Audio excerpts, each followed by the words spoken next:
सरकार को बाहर लाना है इस गुलामी से, क्योंकि अंग्रेजी भाषा हमारी मातृभाषा नहीं है, अंग्रेजों द्वारा थोपी गई भाषा है, जबरदस्ती हमारे ऊपर लादी गई भाषा है, जिसने हमारी पूरी वैज्ञानिकता को ढक दिया है, हमारे बुद्धि विकास को पूरी तरह से रोक दिया है। आप 2 बच्चों के ऊपर परीक्षण करके देख लीजिए, एक बच्चे को बचपन से अंग्रेजी सिखाना और पढ़ाना शुरू कर दीजिए और दूसरे को मातृभाषा में सिखाना और पढ़ाना शुरू कर दीजिए, जितनी कुशाग्र बुद्धि मातृभाषा वाले की होगी अंग्रेजी वाले की नहीं होगी। एक आईक्यू टेस्ट होता है ना, इंटेलिजेंट क्वेस्ट का टेस्ट, इंटेलिजेंसी क्वेस्ट और इंटेलिजेंटी कोशेंट जब इंटेलिजेंसी का नापा जाता है वो सबसे ज्यादा मातृभाषा वाले विद्यार्थियों का ही निकलता है, अंग्रेजी भाषा के विद्यार्थियों का कभी नहीं निकलता। और मैंने हिंदुस्तान में एक सूची बनाई है कि जिन्होंने अंग्रेजी भाषा में पढ़ा है वो कहां पहुंचे हैं और जो मातृभाषा से पढ़कर आए हैं वो कहां पहुंचे हैं। इस देश के जो अर्थव्यवस्था के चोटी पर बैठे हुए लोग हैं ना, जैसे धीरूभाई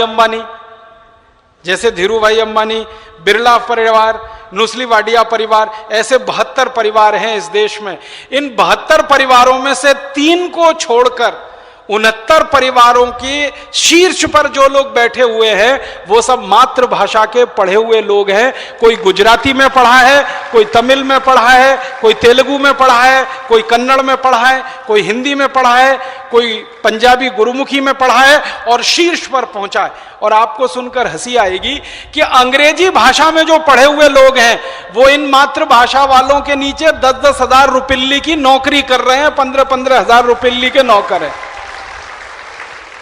जो अंग्रेजी से पढ़कर निकले, हार्वर्ड से पढ़कर आए, ह्यूस्टन से पढ़कर आए, ऑक्सफोर्ड से पढ़कर आए, कैम्ब्रिज से पढ़कर आए, वो इनके नीचे नौकरी पर हैं, 10,000 की, 15,000 की, 20,000 की, 25,000 की। मालिक जो हैं कंपनियों के, जिन्होंने एम्पायर खड़ा किया है, साम्राज्य खड़ा किया है, वो तो सब मातृभाषा वाले लोग हैं। इसी तरह वैज्ञानिकों की सूची बनाई है मैंने, आप हैरान हो जाएंगे, चोटी के सारे वैज्ञानिक इस देश में 1% अपवाद को छोड़कर सारे चोटी के वैज्ञानिक इस देश में मातृभाषा के स्कूलों में पढ़कर निकले इस देश में।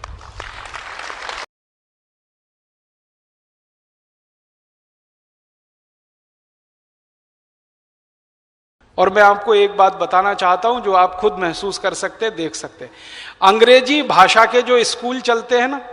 अलग अलग जगह पब्लिक स्कूल चलते हैं, कुछ कॉन्वेंट स्कूल चलते हैं, मैंने बहुत बार करके देखा है, उनका मूल ज्ञान बहुत ही कम है वहां के विद्यार्थियों का। और जो हिंदी मातृभाषा के स्कूल चलते हैं ना, या कन्नड़, तमिल, तेलुगु, उड़िया आदि के मूल स्कूल चलते हैं, उनके बच्चों का मूल ज्ञान बहुत ज्यादा है। मूल ज्ञान समझते हैं? जो जिस पर आप सारी इमारत खड़ी करते हैं अपनी जिंदगी की, वो मूल ज्ञान जो मातृभाषा के विद्यार्थी हैं उनका सबसे ऊंचा है, और जो अंग्रेजी भाषा के विद्यार्थी हैं उनका सबसे नीचा है। अगर आप मूल ज्ञान की स्थिति का अगर तुलनात्मक अध्ययन करेंगे तो मातृभाषा के विद्यार्थी गणित में बहुत ऊंचे हैं, मातृभाषा के विद्यार्थी भौतिक शास्त्र में बहुत ऊंचे हैं, मातृभाषा के विद्यार्थी रसायन शास्त्र में बहुत ऊंचे हैं, मातृभाषा के विद्यार्थी समाज शास्त्र में बहुत ऊंचे हैं। मातृभाषा के विद्यार्थी सिर्फ अंग्रेजी में कमजोर हैं, इसलिए वो जिंदगी के हर क्षेत्र में कमजोर हो गए हैं और कहीं भी आगे बढ़ने के लिए उनके सारे रास्ते बंद हैं। वो अंग्रेजी में फेल हो जाते हैं, बाकी सभी विषयों में उनके 100 में से 99 नंबर आते हैं, 100 में से 98 नंबर आते हैं, 100 में से 95 नंबर आते हैं, बाकी सभी विषयों में। बस अंग्रेजी में उनके 100 में से 40 आते हैं या 45 आते हैं। इस कारण से वो IAS नहीं बन पाते,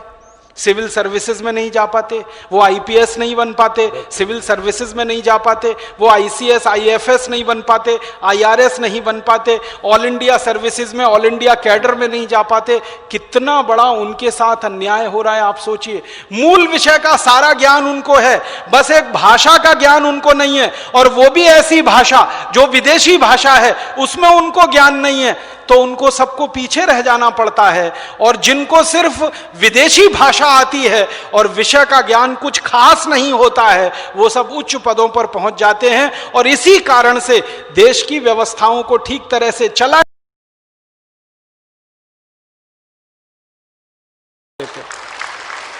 ये बहुत बड़ी बात है। ये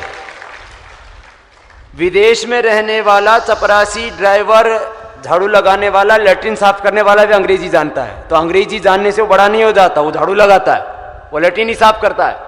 तो अंग्रेजी जिसको आती है हम मानते हैं वो बहुत कुछ जानता है। अरे विदेशों में रहने वाला ड्राइवर, चपरासी, लैट्रिन साफ करने वाला, जूते पॉलिश करने वाला, मालिश करने वाला, सारे के सारे लोग अंग्रेजी बोलते हैं। लेकिन ये एक बहुत बड़ा षड्यंत्र है कि जब भी राजीव भाई ने कहा कि भारत की सत्ता में, भारत की शासन व्यवस्था में, भारत की शिक्षा, उच्च शिक्षा व्यवस्था में, भारत के तकनीकी व्यवस्था में किसी को इंजीनियर आदि बनना हो, आईआईटी करना हो, तो अंग्रेजी नहीं आता है तो नहीं जाएगा उधर। तकनीकी व्यवस्था में, प्रबंधकीय व्यवस्था में किसी को भी एमबीए आदि करना हो और किसी बहुत मैनेजमेंट के बड़े बड़े जो है चीजों को चलाना हो, इन सारी उच्च व्यवस्थाओं में आम आदमी का प्रवेश ना हो, माने गरीब मजदूर किसान के बच्चों का प्रवेश ना हो, जो इस देश के आम नागरिक हैं उनका प्रवेश रोकने के लिए इन षड्यंत्रकारी लोग वहां पर फन फैलाए, ये जहरीले नाग बैठे हुए हैं और इन सब के हमें फन नोचने हैं, इनके फन तोड़ने हैं और इस देश के आम आदमी को इन जहरीले नागों के फन दबोच करके हमें आम आदमी को हक दिलाना, ये बहुत बड़ी बात है। इस देश के अंग्रेजी के कारण से 99% लोगों के साथ में अन्याय हो रहा है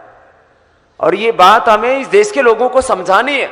जैसे आपको अभी भाई राजीव जी बता रहे हैं, इस तरह से इस देश के जब 100 करोड़ से ज्यादा 114 करोड़ भारतीयों को बताएंगे कि राष्ट्रभाषा हिंदी में और अन्य भारतीय भाषाओं में हमारा शिक्षण, हमारा शासन, हमारी न्याय व्यवस्था, हमारी उच्च शिक्षा, हमारे सारे काम हम भारतीय भाषाओं में करना चाहते हैं, तो फिर इस देश के 114 करोड़ लोगों की आवाज को कोई दबा नहीं सके।